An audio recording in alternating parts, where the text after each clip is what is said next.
위대한 나라 홍익 대한민국. 기적을 만드는 성인 대한민국. 산림녹화의 기적. 나무는 태양의 빛을 받아 스스로 양분을 만들어냅니다. 나무가 모여 숲을 만들고 숲은 많은 생명들의 보금자리가 됩니다. 숲은 이산화탄소를 흡수하고 산소를 만들어 지구의 허파와 같은 역할을 합니다. 지구를 아름답게 만들고 인류가 살 수 있는 터전으로 유지되도록 해주는 숲은 인류의 희망입니다. 14세기부터 19세기 중반까지 약 550년 동안 지구의 기온이 조금 낮아져서 전 세계적으로 기아와 질병이 창궐하였습니다. 대한민국의 선조들은 아주 오랜 옛날부터 세계적으로 자랑할 만한 난방 시스템인 온도를 개발하여 사용하였는데, 이렇게 기온이 낮아지면서 이 난방 시스템의 땔감으로 사용하는 초목의 양이 늘어나고 인구가 늘어나면서 산림은 점점 더 많이 훼손되었습니다. 또한 조선시대는 정신적으로나 정치, 경제, 사회, 문화 등 전 분야에서 대대적인 퇴보를 경험한 시기였으며, 조선 정부에서는 왕실에서 사용하는 나무를 베는 것에 대해서는 가혹한 처벌을 하였지만 국민들을 위한 산림녹화 사업은 시행하지 못하였습니다. 이러한 이유들로 인해 대도시 주변에는 민둥산이 늘어갔습니다. 독일의 여행가이자 지리학자 그리고 기자였던 지그프리트 겐테는 중국을 방문한 후에 1901년에 대한제국을 방문하였고, 독일의 현대적 측량 기법으로 한라산의 높이를 최초로 측량하기도 하였습니다. 그가 퀼른 신문에 연재한 조선 기행문을 모아서 엮은 책인 독일인 겐테가 본 신선한 나라 조선 1901에는 다음과 같은 내용이 나옵니다. 조선의 가난과 희망이 없는 암담한 현실, 피상적인 여행객들이 내린 이런 부정적 판단들은 모두 서울 남쪽의 우뚝 솟은 남산에서 비롯된 듯하다. 남산 꼭대기에서 내려다보면 서울과 그 주변은 헐벗은 산림으로 암담하고 황폐한 모습이다. 오래된 화강암에서 예리하게 갈라져 나온 나무 하나 없는 산봉우리들은 비바람에 마모되어 그 아래 평지에 평화롭게 뻗어있는 서울을 위협하듯 사납게 내려다보고 있다. 조선의 주요 매력 중 하나로 손꼽는 사시사철 맑은 하늘과 그 속에 뾰족하고 가파르게 솟아나온 화강암 산들은 실제보다 더욱 높고 험준해 보인다. 바다나 푸른 평지 등 온화한 풍경이 보이지 않는 거대하고 황폐한 모습을 보면 어딘지 모르게 절망적이고 우울해진다. 탄광이 국내 여러 지방에 산재되어 있지만 석탄이 정기적으로 생산된 적은 없었다. 수십만 명이 연료로 사용하는 엄청난 양의 땔감은 매년 개성과 서울 근교의 산림에서 충당되었다. 900년 동안 끊임없이 벌목을 했으니 원래 풍요로웠던 숲이 헐벗고 황폐화된 것은 전혀 놀랄 일이 아니다. 오늘날까지 강원도와 함경도에 뻗어있는 넓은 산악지대에 울창한 산림을 보면서 예전에 화려하고 웅장했던 숲을 미루어 짐작만 할 따름이다. 조선인들은 추위가 혹독하고 긴 겨울뿐 아니라 여름에도 난방을 하기 때문에 상당히 많은 땔감이 필요하다. 아직도 북동 지방의 가장 큰 산림지대인 함경도의 소중한 재산이 얼마나 무분별하고 부당하게 낭비되고 있는지 관찰할 수 있었다. 조선 사람들은 경솔하게도 땔감으로 쓸 나무를 한두 그루씩 마구 잘라낸다. 이 장작을 방 아래 기술적으로 설비한 난방시설인 불아궁이가 탐욕스럽게 집어 삼키고 있다. 겨울에 아늑하고 따뜻한 온도를 사용하고 있는 조선인은 난방 기술에 매우 자부심을 느끼고 있는 것으로 보인다. 그래서 그런지 여름에도 난방을 한다. 저녁 해질 무렵 그늘에서도 30도가 넘는 날인데도 주민들이 밤에 뗄 소나무 장작을 준비하는 것을 보았다. 북쪽 산간지방은 밤이면 기온이 10에서 15도로 뚝 떨어지므로 방바닥을 뜨끈뜨끈하게 데운다. 이처럼 지나치게 난방에 욕심을 내다보면 몇백 년도 되지 않아 중국처럼 곤욕을 치를 것이다. 중국 북부지방은 수백 년간 벌목을 해서 완전히 황폐화되었다. 산림녹화 정책을 일찍 시행한 국가들. 전 세계에서 산림녹화 사업은 독일에서 가장 먼저 시작되었으며 300년 이상의 오랜 전통을 가지고 있습니다. 독일은 봉건 시대의 영주들이 사냥과 목재 채취를 위해 경쟁적으로 숲을 조성하였습니다. 그러나 중세 시대를 거치며 성당의 분위기를 신비하고 성스럽게 만드는 스테인드 글래스를 제작하기 위해 필요한 유리 제작, 그리고 돈이 되는 제철업, 광업, 제염업 등이 활성화되면서 심각한 산림 훼손이 일어났습니다. 이에 1713년 한스 카를 폰 칼로비츠는 저서인 산림 경제에서 지속 가능한 산림 경영의 개념을 제시하였고, 이는 독일의 산림 경영의 근본 개념이 되어 독일은 이후 산업혁명, 제1차, 2차 세계대전을 겪으면서 황폐한 산림을 성공적으로 복구하였습니다. 프랑스는 1827년 산림법 제정으로 지속 가능한 산림 관리의 기틀을 마련하였습니다. 영국은 1830년대부터 전염병 확산 방지와 노동자 건강 증진을 위해 공원 녹지 활성화 정책이 시행되었고, 1847년에는 세계 최초로 공적 자금 지원으로 조성, 유지된 시민공원인 버크네드 공원이 조성되었습니다. 미국은 세계에서 가장 먼저 국립공원 제도를 시행하였으며 1872년에 세계 최초의 국립공원인 옐로스톤 국립공원을 지정하였습니다. 국가가 자연 환경을 보호한다는 개념을 기반으로 한 혁신적인 제도였으며 이후에 국립공원 제도는 전 세계로 확산되었습니다. 근대 한국의 산림 녹화. 일제강점기에는 1911년에 4월 3일을 식목일로 제정하고 국가적으로 산림 녹화 사업을 시행하여 산림 자원이 늘어났지만 1940년대 일제가 태평양 전쟁을 일으킨 후에는 산림 훼손이 심해졌는데 일제강점기의 한국의 산림 자원 상황에 대해서는 자료는 부족하고 논쟁은 많아 상황을 정확히 알기 어렵습니다. 김동인이 1932년에 발표한 소설 붉은 산에서 만주의 조선인 소장농들에게 나쁜 짓을 일삼던 불량배 살기 중국인 지주에게 폭행을 당해 죽어가면서 이렇게 말하였습니다. 보고 싶어요. 붉은 산이 그리고 흰 옷이. 그 당시에 한국을 상징하는 것이 붉은 민둥산일만큼 한국의 산은 헐벗어 있었습니다. 1945년에 해방을 맞이하고 미군에 의한 군정이 시작되었습니다. 1946년 미 군정청은 4월 5일을 식목일로 제정하였습니다. 1948년 수립된 대한민국 정부는 1949년에 식목일인 4월 5일을 법정 공휴일로 지정하였습니다. 그러나 1950년에 6.25 전쟁이 발발했고 산림은 더욱 훼손되었습니다. 1951년 전쟁의 와중에서도 이승만 정부는 산림보호 임시조치법을 공포하였으나 휴전으로 전쟁이 중단된 1953년에 국토는 이전보다 더욱 황폐해져 있었습니다.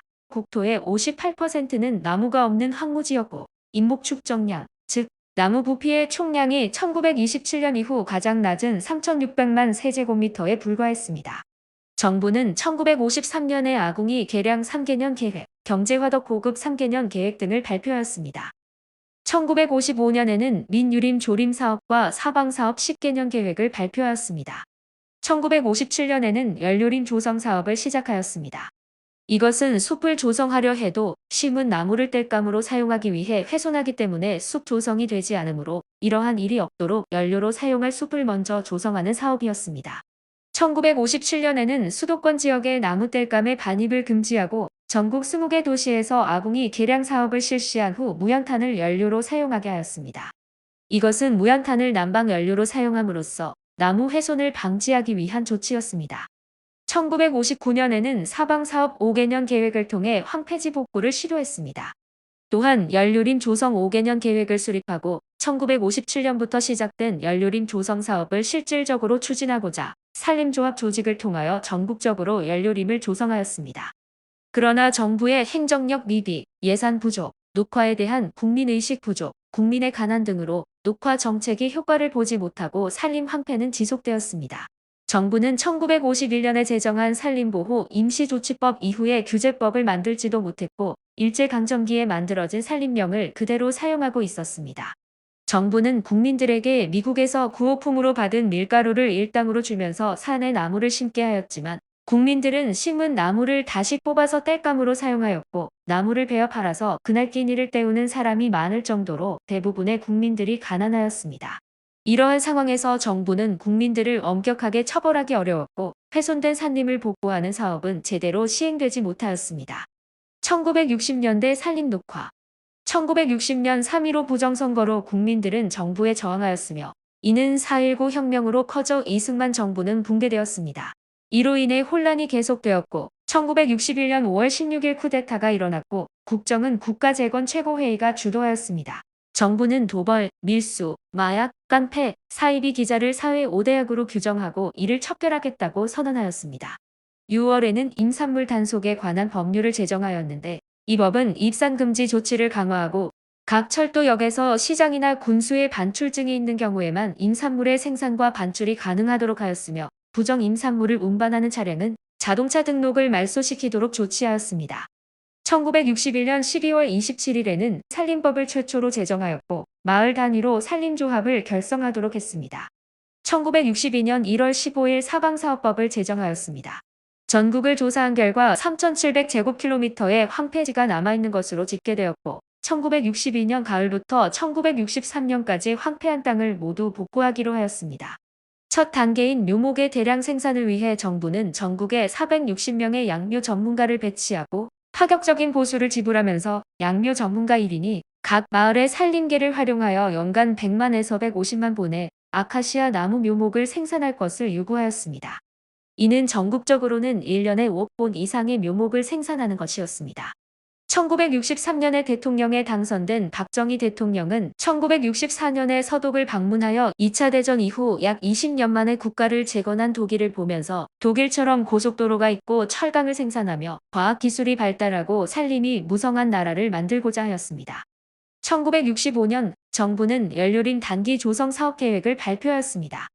1967년에는 농림부 산림국을 산림청으로 승격하였으며 국립공원 제도를 도입하여 지리산을 제1호 국립공원으로 지정하였고 철도 정선선이 개통되어 강원도의 석탄 탄광지대로 기차가 들어가게 되었고 이로 인해 난방 및 취사 연료로 석탄도 함께 사용하게 되면서 산림 녹화 사업 추진은 더욱 빨라졌습니다. 1969년에는 1965년부터 5년간 시행된 연료림 조성 사업이 성공하여 전국적으로 많은 연료림이 조성되었습니다. 그러나 이러한 노력들에도 불구하고 1969년 유엔의 보고서에는 한국 산림의 황폐도가 너무나 고질적이라 어떻게 손을 쓸 수 없는 상황에 이르렀다. 라고 기록될 정도로 아직 한국의 땅은 황폐한 상태에 있었습니다. 산림 녹화에 헌신한 인재들. 산림 조성 사업에는 많은 인재들이 헌신하였습니다. 현신교 박사는 1949년 일본 규슈 대학에서 박사학위를 취득하고 우리나라 최초의 이막 박사가 되었으며 1951년 미국 산림유전연구소에서 연수하며 세계 여러 수종으로 새로운 나무를 만들어내는 기술을 배웠습니다. 그는 북미 원산인 리기다 소나무와 테다 소나무를 교배하여 리기테다 소나무를 만들었는데 이러한 교배종은 전에도 있었지만 그가 만든 리기테다 소나무는 기존에 있던 리기테다 소나무보다 추위에도 강하고 척박한 땅에서도 빠르게 자랐습니다. 이 나무는 전 세계 과학자들을 놀라게 했고 경이로운 나무로 불렸습니다. 1962년 미국 의회에서 한국에 대한 원조 금액을 삭감하려는 논의가 있었지만 알렉산더 와일리 상원의원은 보고서에서 한국의 산림 전문가 현신교 박사가 주목할 만한 나무를 발명했다. 이 나무는 일리노이와 미시간주에서 폐광지대의 나무가 없는 지역을 녹화하고 있다. 현신교 박사의 이러한 연구는 미국의 원조금으로 이루어졌다. 라고 발표하며 한국에 대한 원조를 유지시켜야 한다고 주장하였습니다. 결국 미국 의회에서는 한국에 대한 원조 금액을 삭감하지 않기로 결정하였습니다. 현신교 박사는 1962년에 이탈리아에서 330종의 포플러를 도입하고 이를 한국의 환경에 맞게 품종을 선별하여 보급했습니다. 정부는 여러 차례 현신교 박사에게 공직을 제안하였지만 그는 이를 계속 거절하다가 주 2일은 연구를 할 수 있다는 조건으로 수락하여 1963년부터 1965년까지 제2대 농촌진흥청장으로 일했습니다. 현신교 박사는 포플러 나무에 속하는 은백양나무와 수원사시나무를 교배하여 은수원사시나무를 개발하였는데 이 나무는 일반 포플러 나무보다 5배나 생장이 빠르고 경사지에서도 잘 자라는 특성을 지녀 사람들을 놀라게 하였습니다. 은수원사시나무는 1965년부터 보급되었으며 1973년 정부의 치산 녹화 10개년 계획에 따라 전국 산지에 심어졌습니다. 1964년에는 한국일보와 한국포플러위원회의 포플러 1억 그루 심기 운동이 시작되어 큰 성과를 거두었습니다. 현신교 박사가 타계한 1986년까지 우리나라에는 2억 9천만 그루의 포플러가 심어졌습니다. 또한 포플러나무 낙엽병 피해를 입은 호주, 뉴질랜드, 유럽 국가들도 은수원 사시나무를 수입해 큰 도움을 받았습니다. 이후에 포플러 나무는 많은 꽃가루가 날아다녀 비염 등을 일으키는 점 때문에 심지 않게 되었지만 우리나라의 헐벗은 민둥산들을 푸르게 하는 데는 엄청난 역할을 했습니다. 아카시아 나무 또한 번식력이 너무 좋고 가시가 많은 점 때문에 현재는 심지 않는 수종이 되었지만 한때 우리 국토를 녹화하는 데 큰 역할을 했습니다. 임종국 씨는 1956년부터 30여 년간 평생을 조림 사업에 헌신하였고 일제강점기의 무분별한 벌목과 6.25 전쟁의 피해로 민둥산이 되어버린 전남 장성 충령산 일대를 울창한 숲으로 만들었습니다. 그는 충령산 일대 2.6제곱킬로미터의 면적의 편백나무, 삼나무, 낙엽송 등 나무 약 320만 그루를 심어 가꾸었습니다. 칼 페리스 밀러 씨의 한국 이름은 민병갈이며 미 해군에서 대위로 퇴역한 후에 한국으로 귀화하여 충남 태안군에서 1만 300여 종의 식물이 자생하는 천리포 수목원을 만들었는데 이는 한때 동양 최대의 수목원이었습니다. 그는 1962년부터 40년 동안 한국의 산림녹화 사업과 수목원 조성 사업에 헌신하였고 2002년 세상을 떠날 때에도 내가 평생을 가꾸어서 지켜온 이 아름다운 숲을 나의 제2의 조국인 대한민국에 바친다라고 유언을 남겼습니다. 1970년대 산림녹화 1970년에 개통된 경부고속도로와 새마을 길닫기 사업으로 만들어진 많은 도로들로 인해 석탄 연료가 전국에 더 잘 유통되면서 산림 훼손은 더 줄어들었습니다. 1971년 국토 면적 13%가 개발 제한 구역인 그린벨트로 지정되었습니다. 이로 인해 우리나라는 영국, 캐나다 등과 함께 산 중턱의 별장이 없는 몇 안 되는 나라가 되었습니다. 1972년에는 새마을 운동이 공식 출범하였고 전 국민이 참여한 새마을 운동으로 전국의 나무 심기 사업은 더욱 빠르게 추진될 수 있었습니다. 그러나 1972년에 정부는 유신헌법 개정을 단행하였고 이로 인해 많은 국민들의 저항이 생겨나게 되었습니다. 1973년 정부는 전 국토를 녹화하기 위한 치산녹화 10개년 계획을 발표하였고 농림부 산하의 산림청을 내무부로 이관시켰습니다. 농림부와 달리 전국적인 조직망을 갖춘 내무부의 산하에서 산림청은 식수사업을 훨씬 더 빠르고 효율적으로 진행하게 되었습니다. 이후 1987년 산림청은 다시 내무부에서 농수산부로 이관되었습니다. 1973년에 철도 태백선이 완공되자 석탄 운송이 더욱 쉽게 되어 한 해에 1200만 톤의 연탄을 생산할 수 있게 되었고 이것은 전 국민이 난방연료로 사용하고도 남는 양이어서 이때부터는 땔감을 위해 산림을 훼손하는 일은 없어지게 되었습니다. 이에 따라 연탄 규격 표준화, 아궁이 표준화 및 개량, 주택 개량 등의 사업이 정부 주도하에 이루어졌지만 반면에 많은 가정에서 연탄가스에 의한 사고가 일어나기도 하였습니다. 1974년에는 산림 녹화 운동의 일환으로 전국에 3억 1천만 그루의 나무를 심었습니다. 그리고 심기만 하지 않고 매년 현지 점검을 실시하여 살아남은 묘목의 비율이 낮은 지역에서는 보완 조림, 관계 공무원 및 주민 대상 교육 실시, 마을 및 읍면 기관 단위 평가회 개최 및 표창 등을 시행하도록 하였습니다. 전국 약 2만 4천 개의 자연 불악 중 거의 모든 마을에 양묘장을 만들도록 하여 정부가 마을에 300평씩을 임대해주고 생산된 묘목을 구입해 줌으로써 농촌 마을의 소득을 높여주었습니다. 1975년부터는 국민식수기간을 3월 21일부터 4월 20일까지 1개월간으로 확대하였고 중앙 각 부처와 국영기업까지 국민식수운동에 집중하였습니다. 대형 홍보아치와 탑을 세우고 플랜카드, 포스터, 홍보 리플렛 등을 만들고 우표를 발행하고 국민식수 참여하여 복지국가 건설하자. 나무 사랑 나라 사랑 등의 표어를 만들어 알렸습니다. 제1차 치산녹화 10개년 계획의 목표는 1982년까지 100만 정보, 즉 9,900제곱킬로미터의 숲을 만드는 것이었는데 이는 남한 국토 면적인 10만 제곱킬로미터의 10분의 1에 해당하는 숲을 만드는 대대적인 사업이었습니다. 그런데 1982년에 마치는 것으로 계획되었던 이 사업은 4년이나 앞선 1978년에 108만 정보의 조림이 완료되어 조기 종료되었습니다. 한국 역사상 최대의 조림 사업이었으며 산림 녹화 성공의 가장 대표적인 예가 된 것은 영일지구 사방공사입니다. 경북 영일군, 월성군, 포항시 장량동 등 지역에 사는 편마함 지대이고 염분이 있는 흙으로 이루어져 있어서 나무가 자라지 못하였습니다. 1907년부터 일제강점기를 지나 1973년까지 50회의 조림 사업이 시행되었으나 모두 실패하였고 민둥산으로 남아있었습니다. 그러나 제1차 치산녹화 사업이 시작된 1973년부터 1977년까지 5년간 진행된 사방사업 끝에 황폐지가 모두 녹지대로 탈바꿈하였습니다. 국민들은 곡괭이를 쥐고 산에 올라 산 전체 구석구석까지 깊은 고랑을 팠습니다. 그리고 흙과 퇴비를 지게에 지고 바구니에 담아서 머리에 이고 산에 올라가서 고랑이 부었습니다. 210만 톤의 흙과 4,161톤의 비료가 산으로 옮겨졌습니다.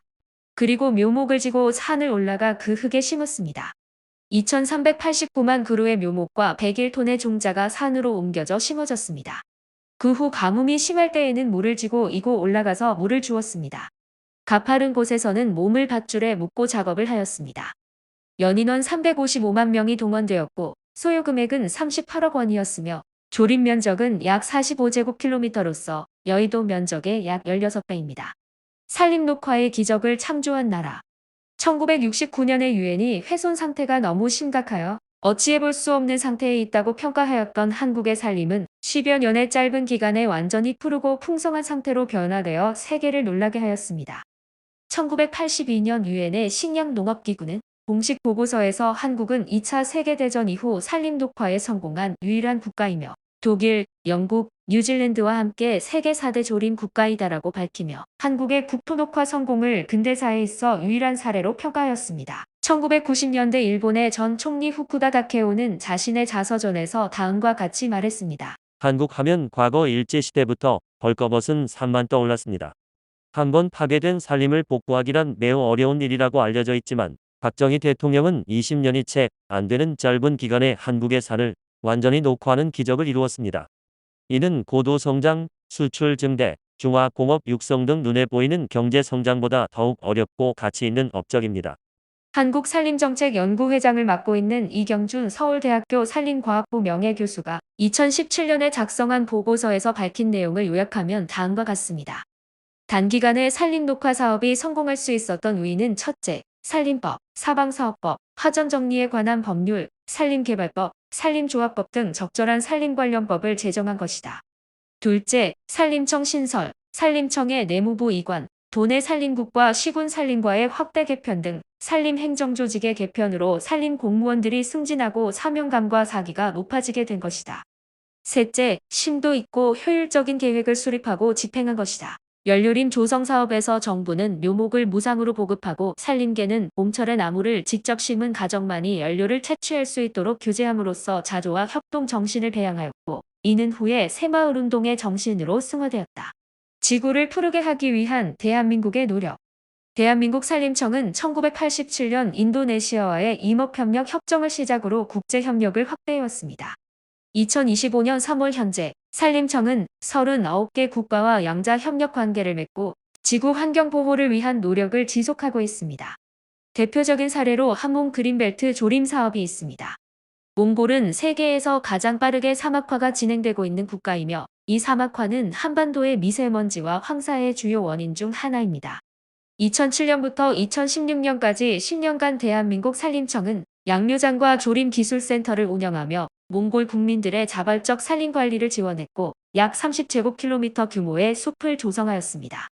몽골 정부는 산림의 가치와 중요성을 강조하며 2010년에 식목일을 제정하고 2012년에는 토지 황폐화 및 사막화 방지를 위한 법령을 제정하는 등 산림 정책을 강화했습니다. 또한 한국 정부는 1993년부터 해외 산림 자원 개발을 본격 추진하여 2023년까지 국내외 41개 기업이 인도네시아, 캄보디아, 뉴질랜드 등 14개국에서 5,250제곱킬로미터의 숲을 조성했습니다. 민간 부문에서는 유한 킴벌리가 1984년부터 오리강산 푸르게 캠페인을 통해 국내외에 총 5,700만 그루의 나무를 심었습니다. 특히 몽골의 토진 나르스 지역에는 1,013만 그루를 심어 32.5제곱킬로미터의 숲을 복원했으며 이는 민간 기관이 주도한 대표적인 환경활동으로 평가받고 있습니다. 2000년에는 민병갈 씨가 한국 최초의 민간 수목원으로 설립한 천리포 수목원이 국제수목학회에서 세상에서 가장 아름다운 수목원으로 인증받았습니다. 2006년에는 환경 분야의 세계적 저술가인 미국의 레스터 브라운 지구정책연구소장이 자신의 저서 플랜 B 2.0에서 한국의 산림 녹화는 세계적인 성공작이며 한국처럼 우리도 지구를 다시 푸르게 만들 수 있다고 대한민국의 산림 녹화를 높이 평가하며 희망을 제시하였습니다. 2020년 대한민국의 인목 축적량은 10억 3,800만 세제곱미터로 1927년 이후로 가장 낮았던 1953년에 약 3,600만 세제곱미터에 비해 29배 증가했으며 국토의 63%가 울창한 숲이 되었습니다. 그 결과 산림이 차지하는 비율은 경제협력개발기구 국가 중 핀란드, 스웨덴, 일본에 이어 4위에 올랐습니다. 이경준 명예교수는 2023년 5월 중앙일보와의 인터뷰에서 우리나라의 산림 녹화의 가치에 대해 연간 7조 원 규모의 임산물이 생산되며 온실가스 흡수, 산소 생산, 대기질 개선 등의 공익적 가치를 금액으로 환산해보면 2020년 기준 259조 원에 달하는데 이는 국내 총생산의 13.3%에 해당하는 규모라고 밝혔습니다. 현재 대한민국은 세계적인 국립수목원을 운영하고 있습니다. 3개의 국립수목원 즉 경기도 포천시의 국립수목원, 경북 봉화의 백두대간 수목원, 세종시의 세종수목원을 운영하고 있고 전북 김제시의 새만금 수목원은 2027년에 개원할 예정입니다. 백두대간 수목원에는 전 세계에 단 2곳에만 있는 종자보관소가 있는데 이곳은 핵전쟁이나 자연재해에도 견딜 수 있도록 설계되어 있으며 인류의 미래를 위해 씨앗을 안전하게 보관하는 중요한 역할을 합니다.